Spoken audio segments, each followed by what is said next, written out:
This week's topic is acceleration, the kind of motion that's not uniform speed. Rather, its speed is changing.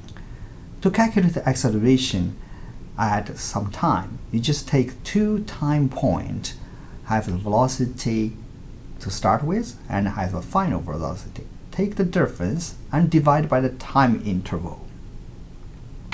Some typical accelerating. Here I just show you a couple of videos, and here we have a rider on the things. Have a rider on an air track. Well, this is done by another school. The track is installed. There was something sliding it. Its speed is getting faster and faster. If you let it go, it's slow and faster and faster and faster. So this is accelerated motion. The acceleration motion is like this egg. It's getting slows down, and so let me play this again. Also, like this rolling egg, it starts rolling and it slows down. So that is also counted as acceleration. Acceleration is actually a vector. In this case, acceleration is in that direction. So it starts with initial velocity and it slows down. Here's the other one, free fall on tennis, and a student happened to see it goes that direction. Boom. So it's accelerating and going further and further. Trace the motion with Logger Pro. These are the motion diagrams. See, it's very close, which means each interval time, each frame, it goes little distance. It's getting farther or farther away, and it's getting faster and faster and faster. Of course, it reaches the floor. If you plot this tennis ball's position versus time, I on purpose turn it sideways. If that direction is your x direction, look, this is the direction versus time. It's just in that a flick of a second, and it will go like this smoothly, but it's getting faster and faster. Here indicating that its speed is going faster and faster. The slope get higher and higher. So this is no longer a straight line, it's a curve like this. Now, if you want to calculate the acceleration over a period, all you need to do is take an initial velocity and take a final velocity, and you have a final velocity minus initial velocity, and that's your change in velocity. And then of course you have a time interval, final time minus initial time. So that is the rate of change of velocity. If these velocities are in vectors, in fact most of the times, and in fact all the time they are, therefore you have a vector, subtract the initial velocity vector and divide with the time, which is a scalar. So you have an acceleration is actually a vector. Now, so if you describe accelerated motion, and this is actually the free fall object along turnover on a horizontal direction. See, this is the motion diagram. This is the indication of acceleration motion. So start slow, which means the periods or the dots are close together, and as time goes on, it gets further and further away at each equal time interval. Let's do some exercise to see the difference between uniform motion, which is motion with constant velocity, and the accelerated motion and motion with changing velocity. First example is, okay, if a car travel at 15 meters per second, what is the distance traveled at t equals 0 and seconds, and 1 second, 2 seconds, 3 seconds, and 3.5 seconds. In other words, we will say the distance is a function of time, described by this. So d is vt, and it's exactly an example of your linear equation, y equal m times x, except that here is y as dependent variable is a d, independent variable is a t, and I replace the x, and the m, which is the slope, and here is the v. So therefore, in general, a regular motion, a regular uniform motion, and uniform with constant velocity, we will characterize it by this equation, d equals vt.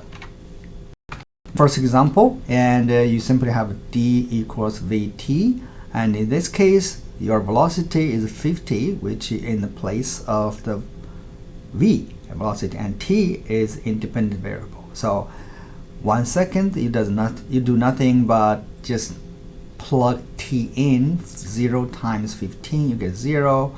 And 1 second, you get 15. And 2 seconds, you plug in 2, you get 30. And 3 seconds, you get 30. And 3 seconds, you get 45, and so on. And then that's how you use the equation, or you use the formula for the motion. So that's a linear equation. Now the second question, which actually the second question and the first question are connected, sketch a graph of the distance versus time of the car's motion above. This graph a straight line. So all you need to do is make sure you choose the correct scales. On a horizontal direction is the time. On a vertical direction is the distance, 10, 20, 40. Basically, you see how much scope is yours. I think the car go as far as like 50 meters. So you just choose your vertical scales and put all these ticker mark correctly. And then you have all these dots or points. So 0, 0, and 1 at 10 meter, 2 at 30 meter, and 3 at 45, and so on. And then once you have all these dots, you simply connect them with a line, smooth line. But it turns out that, yeah, is it a straight line? Yes, it is. That's why this is linear, which means straight. And in fact, this equation is called a linear equation. So that's all about uniform motion. Now, what about the accelerated motion? Here we have a couple of conceptual questions. First, accelerated motion. If the velocity of a particle is 0, can a particle's acceleration be 0 or non-zero? The velocity is non-zero, which means it's moving. And the answer is yes. And one example of this is think about the object traveling in space, for example, to the Mars. You only need fuel to accelerate at the beginning. In the middle, there is super fast, but the velocity is not changing. Therefore, you don't need any acceleration, or you don't need any fuel. So the answer is yes. Next question is kind of an opposite. The velocity of a particle is 0, and the particle's acceleration be non-zero. Is it possible? And this is possible, but only momentarily. And so the answer here is yes, but only momentarily. So one example of this is something tossed up. So, and go fast and slow. Okay, and keep going on the top, and velocity is 0. Just one moment, and then it starts accelerating, getting faster, and larger velocity, and the larger velocity go down. So at the very top, the velocity is 0 at very top, but the acceleration in this entire time is called g later on. It's always down. So acceleration is always non-zero in the down direction. If I ask you a question, which way the acceleration of gravity goes, the answer is going downwards toward the center of the Earth. Or if you just try to solve the problem on Earth or on the surface, you can say, well, you just go downward to the ground. So always. See, like you toss the ball, the acceleration is downwards. So you start velocity going up, so it's deaccelerating over this, and then downwards. In the entire time, the acceleration is always in this direction. On the top, the velocity is 0, and then the acceleration is non-zero. So that answers this question. Okay, the last question is, which is also a conceptual question. If a car is traveling eastward, can the acceleration be westward? Yeah, exactly. So that's when it is. So if it's traveling this way, so with velocity this way, go eastward. Can acceleration be westward? Definitely. So if there's wind or there's a friction, there's a force causes acceleration. The acceleration could be this way. Okay, the acceleration causes it to slow down. Later on, we'll be traveling slower. Its speed will be this much. That's all due to the acceleration. In the end, finally, if you keep don't, it will stop. The velocity will become 0. So the acceleration could be westward. The answer is yes.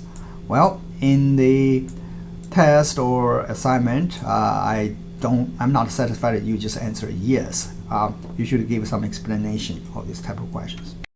Okay, here is one more exercise to enhance the concept. The figure below shows a strobe photograph taken by a disk taking off a disk, moving from left to right under different conditions. And of course, sometimes accelerated, sometimes constant motion. But important is for a diagram, be a motion diagram, one important thing is that the time interval must be regular, which means constant time interval, equal time. So it takes snapshot 1, 2, 3, 4, 5. So which one would be accelerating, deaccelerating? So then I would say the one that was constant, that would be the middle. So constant velocity. Okay, so it's getting, each time it goes same distance.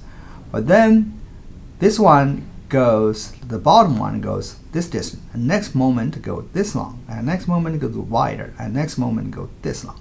So this is getting larger and larger distance in the same amount of time. So this one is accelerating. The top one is the other one. So actually it's slowing down. Okay, it's come to a stop. So this one goes this much, but next moment it goes less and less and less and less. So the top one is deaccelerating. So now we will have another exercise. I will see you in class to do the next exercise.